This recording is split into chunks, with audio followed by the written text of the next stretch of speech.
Good morning, YouTube. Pastor Dave here, December 20th, 2011. Pastor Dave has been busy the last couple of days. Unbelievable.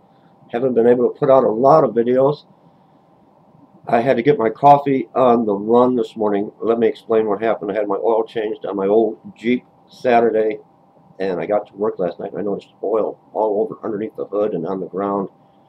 So that's where I have been this morning. It's still morning, kind of brunch, but let's have our coffee. Now, this is Tim Horton's coffee. I don't know if you're familiar with Tim Horton's coffee. It was the idea of a hockey player from Canada, Tim Horton. It's very popular in Michigan. And let me know, do you have a Tim Hortons in your neck of the woods? It is the best coffee in the world. Let's have our coffee this morning. Now, real quick, let me run this by you. Take a good look at me. Take a good look at Pastor Dave. Do you think Pastor Dave looks like Charlie Sheen? I've been getting a few comments lately on my videos. I thought you were Charlie Sheen, or you look, no offense, you look like Charlie Sheen. I don't act like Charlie Sheen, but what do you think? Do you think Pastor Dave could pass for Charlie Sheen? I don't know about that. What do you think? Real quick, the cross behind me, once again, my son, my youngest son, Christopher, made that for me. And it is ceramic and it's glazed. And I've been getting hit again. Talk about the division in the church. And we are the church, the body. And the things we find to come and just to nitpick with. And how does that look to someone that's maybe thinking about giving their life over to Jesus and accepting Him as their Lord and Savior when they see Christians coming against Christians? And we know what the Word speaks about. Idols and graven images. Dear friends, do you not know what that is? We don't pray to that cross as a god. That is a symbol of the price paid, the blood shed for our salvation, each and every one of us. It's not a graven image. I mean, when is it ever going to stop?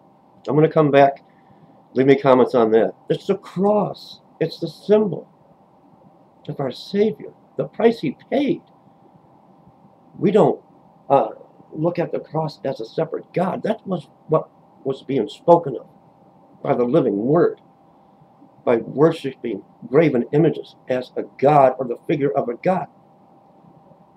That symbolizes the purest form of love that this humanity here, has ever known, and still don't even realize the price that was paid for them. And you're going to come after me because I have my son's cross that he made for me with his own hands in church? Shame on you. Shame on you. That cross is not a graven image that we idolize and we name it as a separate God. It symbolizes the price paid and the blood shed for each and every one of us. We have to stop. My brothers and sisters, we have to stop this. It has to stop. It has to stop. And most of you that are doing this, even when it comes to the pre-tribulation rapture or on your beliefs, you don't even put videos up. I go to your channels. What are you doing? What work are you doing? How are you spreading salvation? You don't have any uploads at all. None of you. None of you. I want to come back with some news, a lot going on in the world today. But I want to start my series on aliens, UFOs, and fallen angels. And so often we think of the Nephilim. Were 200 watchers, not watchmen on the wall, came down and found favor with woman, and they had this offspring, the Nephilim. And then we know what happened with Noah and the flood. But a lot of people are mistaken, thinking that these Nephilim, and I'm not saying they're not, are the aliens and they're coming to take over. Remember, these were inbred. These were, you got to watch my series if I can ever get it out, ever enough time.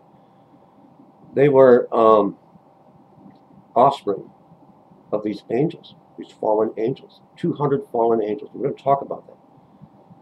but they had deformities. You got to think about the 200 fallen angels, and that's what a lot of people now are thinking about, that as being aliens. And believe me, there are extraterrestrial or alien and spacecraft, but they are demonic and they are fallen angels. But what I don't think a lot of people are understanding, when Lucifer was cast out of heaven, a third of the angels that followed him were cast out with him. That's a lot of angels. That's a lot of fallen angels, and that's where you need to look. Stay tuned. I will be back. I'm going to try to get back and bring you some news in a moment. Leave me comments. So let's not look so much at the Nephilim. There were not that many. They were very large. Angels are large in form. And 200 fallen angels. We're going to talk about where they fell, where Jesus. I don't want to spoil it. Leave me comments. God bless. Shalom.